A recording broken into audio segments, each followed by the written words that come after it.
Asia's forests are home to some of the most unique habitats on Earth. Like the mythical Shangri-La, mention of these real places evokes visions of paradise in the imagination of the outsider. Yet for the people who call these forests home, life is far from idyllic. In Asia's uplands, 250 million people, nearly 1/4 of the continent's absolute poor, eke out a meager existence. And despite the abundance that surrounds them, development has largely passed them by. Unfortunately, although millions of very poor families make their living adjacent to and even in the forests of Southeast Asia, they don't benefit from protecting those resources.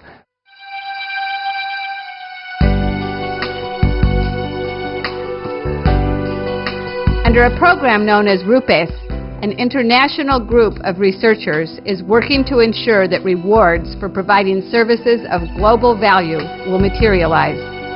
The researchers are active on the ground, studying options that will help upland forest dwellers to care for their habitats while improving their lives and livelihood options.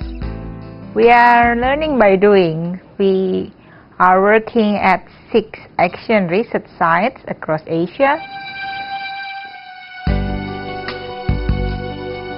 Bungo, in the Jambi province of Indonesia, is known for its rubber forests.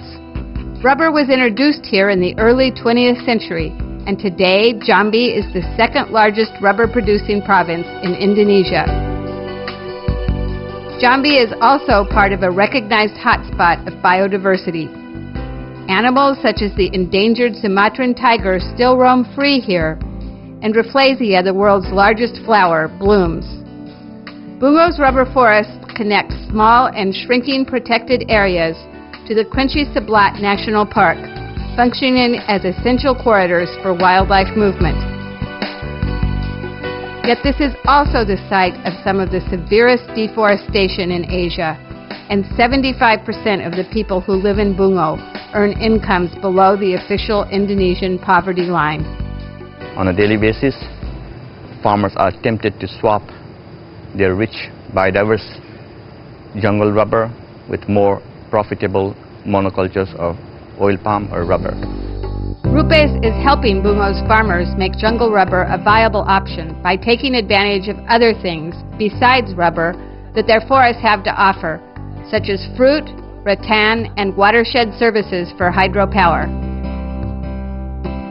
Farmers are also learning to increase the productivity of their rubber trees without damaging biodiversity, while exploring mechanisms such as eco-certification that can channel back to their households some of the benefits from caring for this globally valued habitat.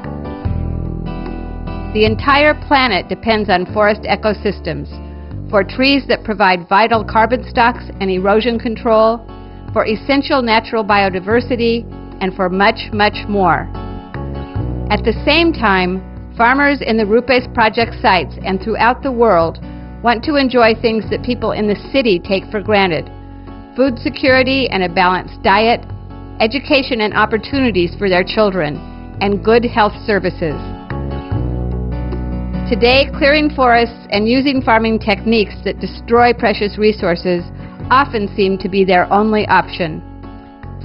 Measures like the ones developed in Bungo can help them to contribute to conservation while improving their livelihoods and their futures.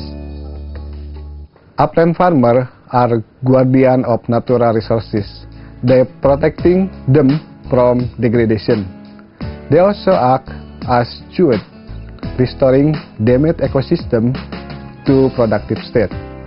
By doing so, they provide what we refer to as ecosystem services. Led by the World Agroforestry Center, RUPES consolidates the expertise and experience of international organizations, NGOs, and regional, national, and local entities. Together they are working to build awareness of the role of upland communities, ensure that they will be rewarded for their services, and encourage them to continue to provide them. In the Philippines, Rupes works in two ancestral domains that are also important watersheds, Bakun and Calahan. The tribal groups that live at these sites have a long history of interdependence with the forest. Kabalawan at hakayak niya farmer paman inuman at atang iintulong niya kabalawan ni higak. Three major river systems converge in the Calahan domain, yet wide expanses of its almost 120,000 acres have fallen prey to loggers and now lay barren. Rupes is helping the Calahan, as the people of the domain are called, to reverse this situation by quantifying the environmental services they provide. Today they are recording tree growth, mapping forests, measuring carbon sequestration, and monitoring water supplies. This data has produced surprising new findings about carbon sequestration, which they will bring forward to influence future revisions of the Kyoto Protocol. Developing knowledge and capacities prepares local people to take the next step, negotiating successful environmental service agreements. The Calahan hope to eventually finance improvements in their education and health systems with the rewards from their environmental stewardship. They have also started a successful business processing and marketing jams and jellies from wild forest fruits. This diversifies their sources of income and helps to take the pressure off of farmland. An important first step in efforts to get something going is what we call scoping. It is finding out whether there is a common basis between the parties, a common level of understanding that could be the basis for site-specific negotiations of agreements. Cash payments are just one way of compensating environmental stewardship. Credit and market infrastructure may provide much-needed solutions for one community, while land tenure, access to improved varieties, or better markets and extension services may be vital for others. So no single rewards can satisfy all situations. That's why we are studying an array of mechanisms to repay the environmental transfer benefits that will complement the poverty alleviation and environmental conservation. Rupes realizes that little can be achieved without the political will to establish equitable reward systems. In Kulakani, Nepal, they have built on this realization to match needs with opportunity. People in nearby Kathmandu and in locations throughout the country are highly dependent on the Kulakani Reservoir for electricity. This 374-foot-high dam feeds two power plants that supply 17% of the country's total hydropower capacity. But natural factors and human activity in the watershed led to massive deforestation, raising the levels of sedimentation in the reservoir and reducing production capacity. The government devised plans to control the sedimentation and trained the people of Kulakani to apply them. This included planting pine trees, which grew easily and well. Today, however, through Rupes, the people of Kulakani have found a voice for having more say in their future. With Rupes, they learned about ecosystem functioning. They now believe that the pine trees they planted reduced the capacity of the land to provide both watershed services and livelihoods. The pine trees do not produce fodder for their animals like other trees can, and the people note that the soil under the pine trees is dry, not moist like under broadleaf trees. They wonder, maybe the trees are hurting, not helping water supplies. The local people are working with Rupes to develop alternative strategies, as well as a way of having more say in their own future. For instance, they have negotiated payments from the electrical company for the environmental benefits Kulakani provides, and have set up a fund to manage these payments. This fund will support community projects that will enhance environmental services and alleviate poverty in Kulakani watershed. In Kulakani and elsewhere, special care is being taken to ensure that women, children, and other marginal groups are counted among the principal beneficiaries. Rupes has found that there are multiple dimensions to poverty. A very important one, however, is the lack of tenure and the conflicts over access to lands between local communities and various levels of government agencies in many parts of Asia. That's the one we have to address first before other elements of Pro-Poor can come into play. High in the Bukit Barisan mountain range of Sumatra, Sumber Jaya, whose name means source of wealth, is known for its fine coffees. Yet for the farmers of Sumber Jaya, this richness has historically been associated with grief and displacement. Between 1991 and 96, the ruling military regime evicted entire families from their lands, fearing that farming would cause erosion and fill its new dam with silt. In desperation, these families saw their trees burned to the ground just as they were ready to be harvested. Cengkeh melepet-lepetnya, satu batang sudah nyampe 10-an kilo. Kopi macam begini, Pak. Gimana saya nggak sedih? Thanks to Rupees, today in Sumber Jaya, these memories of exploitation and uprooting are being replaced by community empowerment, dialogue, and collaboration. Tanggal 20 Juli merupakan tanggal yang sangat bersejarah bagi kami kelompok KKM Mona Makmur, di mana di tanggal tersebut kami mendapatkan sertifikat izin dari pemerintah daerah yang menjamin kami untuk dapat mengelola hutan kawasan. Namun di balik itu semua, kami dituntut harus memperhatikan lahan tersebut.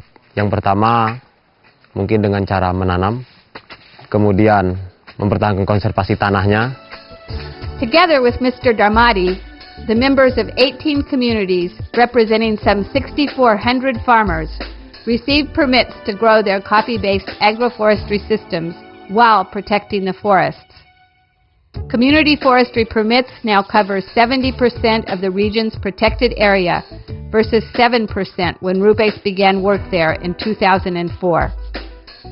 By organizing people into groups, Rupees helps to ensure that benefits will reach not only the more well-to-do farmers who can afford the transaction costs, but also the poorest of the poor. Rupees' work is based on solid biological, environmental, and social science. This includes formal collection and analysis of the data that sellers, intermediaries, and buyers need to jointly devise successful reward systems. It also includes careful monitoring of the measures that have been put in place to ensure that the expected results are being achieved. As technology and transportation shrink the distances in our global village, the pace of modern life and the polish of consumerism create a gap between us and the people who maintain many of the assets we depend upon for our very existence. Rupees is working to close that gap by helping upland farmers to grasp the opportunities available to them, empowering them to negotiate for rewards, building trust and cooperation, and monitoring and sharing results. Rupees Kulekhani प्रोग्रामले चाहिँ भनेको चाहिँ के रहेछ भने अब यसले चाहिँ पहिलो नम्बरमा चाहिँ एउटा रिसर्च गर्दै रहेछ त्यो खालको चाहिँ एउटा अधिकारमा आधारित जुन अवधारणा छ त्यो अवधारणा बाट चाहिँ यस जिल्लाका विभिन्न क्षेत्रमा कार्यक्रमहरू लक्षित गर्न चाहिँ यसले यस अवधारणाले चाहिँ सहयोग गरेको छ र यसबाट स्थानीय समुदायहरूले चाहिँ एउटा सम्मानित भएको. While Rupees researchers are realistic about the time it may take to realize many of the benefits, the results to date are boosting their confidence. The work is spreading to other sites, and new countries such as Cambodia, China, and Vietnam are joining the program. Through Rupees, we can follow the agenda of the Millennium Development Goal, and at the same time, Rupees is also well placed in the international convention, including UNFCCC and CBD. Rupees, although young and growing, could provide us a basis for a major way of guiding national governments and many organizations to create this kind of collaborative mechanism for environmental payment systems, environmental reward systems that can, in fact, be a long-term way of helping to make our globe more healthy